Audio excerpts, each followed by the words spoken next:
बड़ी खबर आपको बताते हैं, जहां बांग्लादेश के ढाका में कट्टरपंथियों ने एक बार फिर से उत्पात मचाया है। बंगबंधु के घर में आग लगा दी है, आगजनी की गई है, तोड़फोड़ की गई है और ये तस्वीरें भी इसकी सामने आ रही हैं, जहां बांग्लादेश में ढाका में कट्टरपंथियों ने हिंसा की। बंगबंधु शेख मुजीबुर रहमान के घर में आग लगाई। कई प्रदर्शनकारियों के एक बड़े समूह ने राजधानी ढाका में बीती रात बुलडोजर जुलूस भी निकाला। बांग्लादेश के राष्ट्रपिता बंगबंधु शेख मुजीबुर रहमान की धनमंडी 32 स्थित आवास को आग लगा दी, घर को बुलडोजर से गिरा दिया। इसके साथ ही देश भर में शेख मुजीब की जुड़ी हुई चीजों को भी निशाना बनाया जा रहा है। शेख बाड़ी के नाम से मशहूर उनके पैतृक घर को भी ढहा दिया गया है। तोड़फोड़ उस समय की गई जब शेख मुजीबुर रहमान की बेटी और बांग्लादेश की पूर्व प्रधानमंत्री शेख हसीना आवामी लीग के कार्यकर्ताओं को ऑनलाइन संबोधित कर रही थी। और तस्वीरें यहाँ पर हम आपको दिखा रहे, देखिए ढाका में कट्टरपंथियों ने किस तरीके से उपद्रव किया है। ये देखिए किस तरीके से तोड़फोड़ यहाँ पर की जा रही है। ये पूरा जुलूस यहाँ पर निकालते हुए नजर आए, बुलडोजर के माध्यम से भी तोड़फोड़ करते हुए कट्टरपंथी। देखिए किस तरीके से, ये देखिए तोड़फोड़ इन्होंने की है। ये सब कुछ तहस नहस कर दिया गया है। यूनुस के कट्टरपंथियों ने ये काम किया है और ये जो बवंडर है, ये जो बवाल है, वो लगातार बांग्लादेश में देखने को मिल रहा है।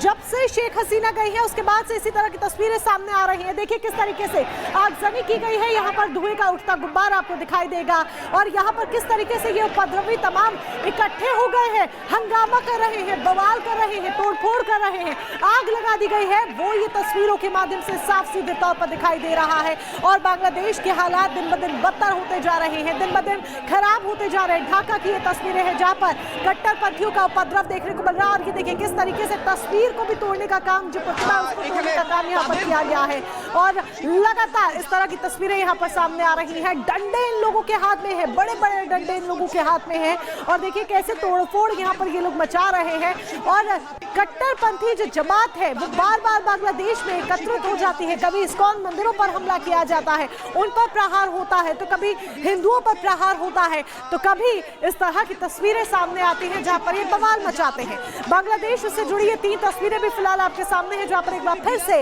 हिंसा हुई है। दूसरी तस्वीर, बंगबंधु मेमोरियल को फूंक दिया गया है, आग के हवाले कर दिया गया। तीसरी तस्वीर, यूनुस के कट्टरपंथी बेकाबू होते जा रहे हैं।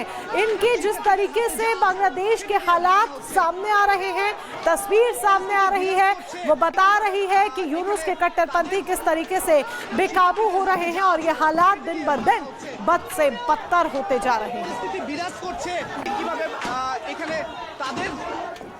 तो देखिए, आपको ग्राफिक्स के जरिए बता दें, बेकाबू कट्टरपंथी होते जा रहे हैं। बांग्लादेश में कट्टरपंथियों ने फिर से हिंसा भड़काई है। शेख हसीना के पिता शेख मुजीबुर रहमान के घर में लोग अचानक से घुस जाते हैं और फिर आप देखिए किस तरीके से कट्टरपंथियों ने जमकर तोड़फोड़ की है। घर के भीतर घुस के शेख मुजीबुर रहमान के घर में घुस गए थे। शेख हसीना के चाचा के घर को बुलडोजर से गिराया जाता है। कट्टरपंथियों ने शेख हसीना को फांसी दो के नारे भी लगाए हैं। बार बार ये नारे सुने गए हैं। कट्टरपंथियों ने सीधे तौर पर कहा कि शेख हसीना को फांसी दो और लगातार डराने का माहौल भी देखा गया। इसी पर एक रिपोर्ट दिखाते हैं।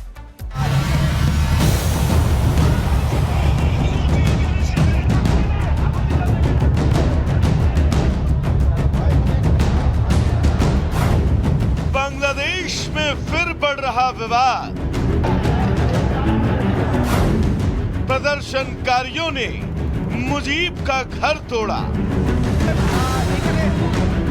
बांग्लादेश के ताजा हालात जो किसी भी परिचय के मोहताज नहीं हैं, क्योंकि हर दिन वहां से आ रही तस्वीर बांग्लादेश के ताजा हालातों से आपका परिचय करवाने के लिए पर्याप्त है।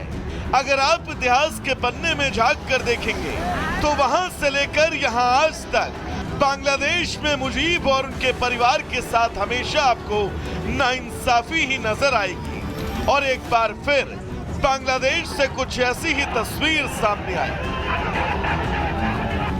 दरअसल ये बांग्लादेश के संस्थापक कहे जाने वाले मुजीबुर रहमान का आवास है, जिसे प्रदर्शनकारी तोड़ रहे हैं, अपनी हिंसा का केंद्र बिंदु बना रहे हैं।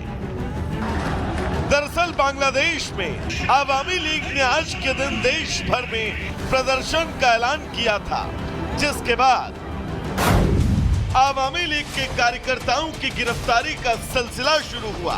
कार्यकर्ताओं के घरों को तोड़ा जाने लगा, सड़कों पर आगजनी शुरू हो गई और तो और शेख हसीना के दिवंगत पिता मुजीबुर रहमान के धनमंडी आवास पर तोड़फोड़ शुरू कर दी गई। खैर, ये बांग्लादेश के लिए कोई नई तस्वीर नहीं। 71 में अपनी आजादी के बाद से बांग्लादेश की सरकार और वहां के हालात बहुत कम समय के लिए ही स्थिर रह पाए हैं और इस बार भी जबरन तख्ता पलट के बाद बांग्लादेश के वही हाल है। और कहा भी जाता है कि जो देश अपने संस्थापक की कद्र भूल जाता है, उस देश को इतिहास में सिर्फ अपने स्याह पन्ने में जगह दे पाता है। Bureau report, Republic Bharat. तो बांग्लादेश में जब एक बार फिर से हिंसा हुई है तो इस पर बयान भी सामने आया है शेख हसीना का। उनका कहना है कि यूनुस सरकार उनकी हत्या की कोशिश कर रही है और इस तरीके की साजिशें वहां पर रची जा रही है। बांग्लादेश में ढाका में कट्टरपंथियों ने जिस तरीके से बवाल किया, उस पर जवाब देते हुए शेख हसीना ने बड़ा बयान दिया है। उन्होंने कहा है कि उन्हें दबाने की कोशिश की जा रही है, उनके खिलाफ ये साजिश रची गई है और इसी साजिश के तहत आंदोलन हुआ। आंदोलन के पीछे मेरी हत्या की साजिश थी, शेख हसीना का कहना है। उनका कहना है कि अगर जिंदा बची तो जरूर कुछ बड़ा काम बाकी है। शेख हसीना ने कहा, जिंदा हूं तो कोई बड़ा काम ही बाकी होगा। यूनुस ने मेरी हत्या की साजिश रची, ये उन्होंने बड़ा इल्जाम भी लगाया है। 3 तस्वीरें आपको दिखा रहे हैं कि आखिरकार बांग्लादेश में हुआ क्या है। उनके पिता यानी कि शेख हसीना के पिता बगबंधु के घर को फूंक दिया गया है, शेख मुजीबुर रहमान के घर को फूंका गया। शेख हसीना इस पर भड़की हुई नजर आ रही हैं। उन्होंने बयान भी दिया है और वो ये कह रही है कि उनकी हत्या की आशंका है, हत्या की कोशिश की जा रही है और यूनुस को ललकार, कहीं ना कहीं यूनुस सरकार पर ये इल्जाम लगाते हुए वो कह भी रही हैं कि देखिए जो किया आपने वो बेहद गलत था। और ये कुछ इस तरह से गलत था मीनाक्षी की बांग्लादेशी पहचान को भी फूंक दिया गया कट्टरपंथियों की तरफ से। बेकाबू होता जा रहा है बांग्लादेश। किस तरह से बेकाबू हो रहा है, कैसे बवाल हो रहा है। शेख हसीना की पार्टी ने सड़क पर उतरने की अपील की थी। दरअसल अल्पसंख्यक पर हुए हमले के खिलाफ प्रदर्शन का आह्वान किया था। शेख हसीना की पार्टी ने आह्वान किया कि अल्पसंख्यकों पर जिस तरीके से हमले हो रहे हैं उसके खिलाफ प्रदर्शन हो। शेख हसीना पर दर्ज मामलों के विरोध में पार्टी का यहाँ पर प्रदर्शन हो रहा था। पार्टी पहले प्रदर्शन कर रही थी शेख हसीना पर जो मामले दर्ज है। शेख हसीना समर्थकों को ऑनलाइन भाषण देने वाली थी, अपने समर्थकों को ऑनलाइन आने वाली थी भाषण देने के लिए। भाषण से पहले ही बुलडोजर मार्च का ऐलान कर दिया गया। बांग्लादेश में भाषण शुरू होना था, उससे पहले ही ऐलान हो जाता है। 24 रेवोल्यूशनरी स्टूडेंट जनता नाम संगठन ने यह ऐलान किया। बाद में बांग्लादेश के कई